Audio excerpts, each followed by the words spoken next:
ভগবান যেমন সহজে কাউকে দিতে পারে বাবা, আবার মুহূর্তের মধ্যে কেড়েও নিতে পারে। কথাই বলে না, আজকে যিনি রাজা ধীরাজ কাল সে পথে। আজ হতেই পারে আমার কাছে অনেক অর্থ আছে, টাকা পয়সা আছে, ক্ষমতা আছে, কিন্তু সেটা যাওয়ার জন্য গোবিন্দ যদি চায় তাহলে এক মুহূর্ত সময় লাগবে। আমাদের মানব জীবনে সব থেকে মূল্যবান বস্তু কি বলো তো মা? টাকা পয়সা, ঘর বাড়ি। কারো যদি টাকা পয়সা চলেও যায় মা, সেই ব্যক্তিটি আবার কঠিন পরিশ্রমের দ্বারা তার সেই টাকা আবার উপার্জন করে নিতে পারে। ঘর বাড়ি চলে গেলেও একই, কঠিন পরিশ্রম করলে আবার সেই বাড়ি তৈরি করতে পারবে মা। কিন্তু মানুষের জীবনে সব থেকে একটি বস্তু দামি, সেটা হলো সময়, যেটা একবার তোমার জীবন থেকে চলে গেলে মা, শত অর্থ দিয়েও সেই মূল্যবান সময় তুমি আর ফেরাতে পারো। সময় থাকতে থাকতেই তাকে ভজতে হবে, সময় চলে গেলে আর ভজন হয় না। কথায় বলে সময় করিয়া পথটি ধরিয়া যে বা চলে দ্রুত গতি, সময় শেষে অনাশেষে সেজন চলে যায় আপনি বসে। তাই না মা? তুলবি যদি ছানা মাখন তো সকাল সকাল তোল, আর শিশুকালে কৃষ্ণ ভজে আর বৃদ্ধকালে ভজনেতে বাধাই বন্ধ। ভগবানকে ভজতে গেলে সময় মতো ডাকতে হয় কি মা, তাই না? দেখো সময়ের সঙ্গে সঙ্গে আমাদের সব কিছু চলে যায়। ভগবান জানিয়ে দেয় যে তোমার সময় আসছে, এবার তোমাকে রেডি হতে হবে, কিন্তু আমরা তো মা সেটাকে মূল্য দিই না। আস্তে আস্তে চুলগুলো পাকতে আরম্ভ করে, আমরা কি করবো? 80 টাকা দিয়ে সেলুনে যে চুলগুলো কালো করে দেবো। প্রভু তুমি সময় দিলে কি হবে, আমার কাছে টাকা আছে, হরি বল। দাঁত পড়ে যাবে, আবার সুন্দর করে বাঁধিয়ে নেবো কি মা, তাই না? হ্যাঁ, কত আধুনিক প্রযুক্তি আমাদের এসে গেছে না? কিন্তু ভগবান ঘড়ির কাঁটায় জানিয়ে দিচ্ছে এবার তোমার সময় হয়েছে, গোবিন্দ ভজনের সময়, এবার তাকে ভজতে শুরু। এই দাঁতগুলো যতক্ষণ থাকবে মা, আমি যদি বদন থেকে বলি হরি বল, আমার উচ্চারণ হবে হরি বল, তাই তো? কিন্তু দাঁতগুলো না থাকলে যখন আমি বলবো হরি বল, কি বেরোবে? হবি বল, কি তাই তো মা? এটা হাসির কথা না, এই দিন আমাদের সবার একদিন আসবে, তাই না? তা আমি যে বলবো যে হরে কৃষ্ণ কৃষ্ণ কৃষ্ণ হরে হরে, হরে রাম রাম রাম হরে হরে, এই 16 নাম 32 অক্ষর যে আমি উচ্চারণ করব, আমার যদি শিশুকাল থেকে অভ্যাস না থাকে বাবা, তাই বৃদ্ধকালে যে যদি বলতে যায়, তাহলে দেখবে সেই কথা আর উচ্চারণ আমাদের হবে না। এই বিষয় আসক্ত জীব যদি আমরা হয়ে থাকি মা, তাহলে যাবার সময়ও ওই বিষয়ের কথাই মাথায় ঘুরবে, কিন্তু হরি বল আর বদন থেকে বেরোবে না মা। ওই জন্য অভ্যাস রাখতে হবে। যারা বৈষ্ণব তারা বদনে সবসময় হরিনাম করে। কেন করে? আমাদের মতো আকথাকু কথা বলে না, বদনে হরিনাম করে। কেন? কারণ আমরা কেউ জানি না যে কখন আমার দেহ থেকে প্রাণ শক্তিটা চলে যাবে, আর যখন চলে যাবে হরিনাম গাইতে গাইতে যেন ওই প্রাণটা আমার বাহির হয়ে যায়। আমরা গৃহে থাকি, বনে থাকি, যেখানেই থাকি না কেন মা, পথে থাকি, কাজে থাকি, যেখানেই থাকি, হাতে কর্ম করব, কিন্তু বদনে হরিনাম। যদি লজ্জা হয় উচ্চৈস্বরে গাইব না, মনে মনে গাইব। আমার হরিদাস ঠাকুর 3 লক্ষ হরিনাম করত, 1 লক্ষ উচ্চৈস্বরে, 1 লক্ষ মননে মানসে, আর 1 লক্ষ মনে মনে তিনি গাইতে, আর 1 লক্ষ জীবের জন্য তিনি গাইতে।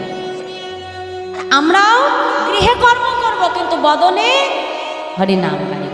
এই অভ্যাসটা যদি থাকে না মা, এই অভ্যাসটা থাকলে দেখবে দিনের শেষে গিয়েও বদন থেকে হরিনামটাই বাহির হবে, আর কিছু আসবে না। মানে তাই গৌর হরি বল হরি। তাজ গোবিন্দ যখন সংসারে সবাইকে পেয়েছে মা, একে একে আমার প্রভুকে ভুলতে আরম্ভ করেছে। গৌর হরি বলছে দাঁড়াও গোবিন্দ, তাহলে এইবার আমার সময় এসেছে, তোমার কাছ থেকে তোমার মায়ার বাঁধনগুলো ছিন্ন করো। একদিন গোবিন্দ ঘোষ ভিক্ষা করতে গেছে, ফিরে এসে স্ত্রী মাধবীকে ডাক দিয়েছে, মাধবী ও মাধবী শোনো, আমি গঙ্গা স্নানে যাচ্ছি, ফিরে এসে আমার গোপীনাথকে সেবা দেব, তুমি তাড়াতাড়ি রন্ধন করে রেখো। এই বলে গোবিন্দ ঘোষ চলে গেল। গঙ্গা স্নান করে ফিরে এসে দেখে মা ভিক্ষার জলাটা যেখানে রেখেছিল ঠিক সেই জায়গাতে পড়ে আছে।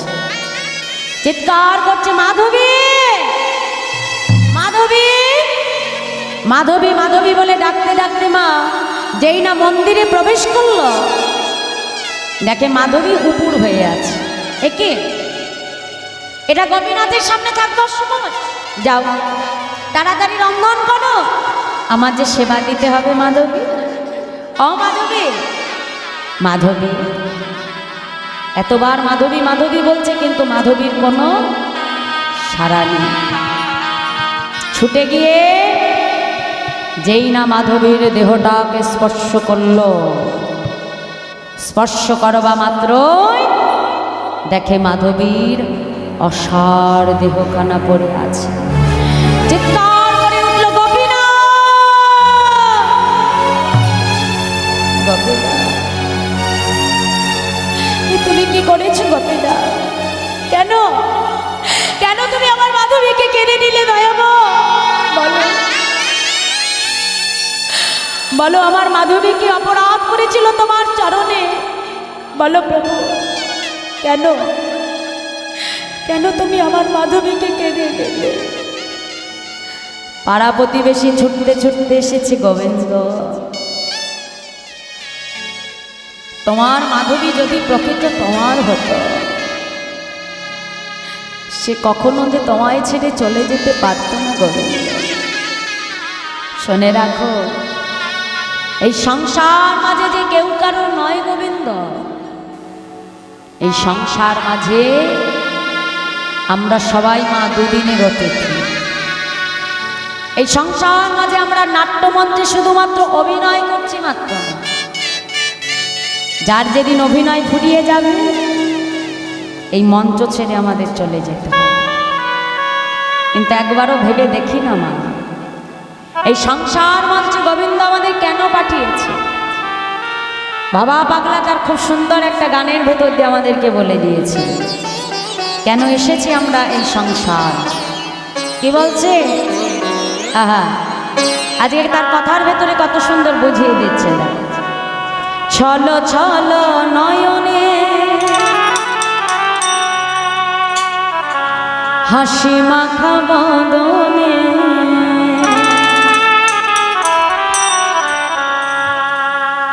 আনন্দ কাননে মন তুমি ভ্রময় নিবা।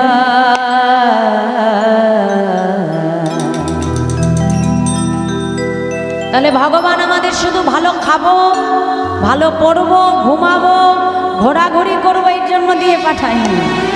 কেন পাঠিয়েছে? বাবা পাগলা জানিয়ে দিচ্ছ রে মা, হরি বল হরি বল মন রে আমার, হরি বল হরি বল মন দি আমার, হরি বল হরি বল মন রে আমার, হরি বল হরি বল মন দি আমার।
ভাইরা, আমরা আমাদের সংসার জীবনে অনেক রকমের বন্ধু পাই।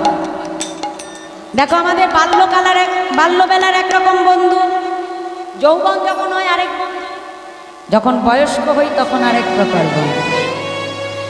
কিন্তু মা একটা কথা জানবে, এই সংসারে তুমি যতই বন্ধুকে পাশে পাও না কেন, বন্ধুত্ব কতক্ষণ?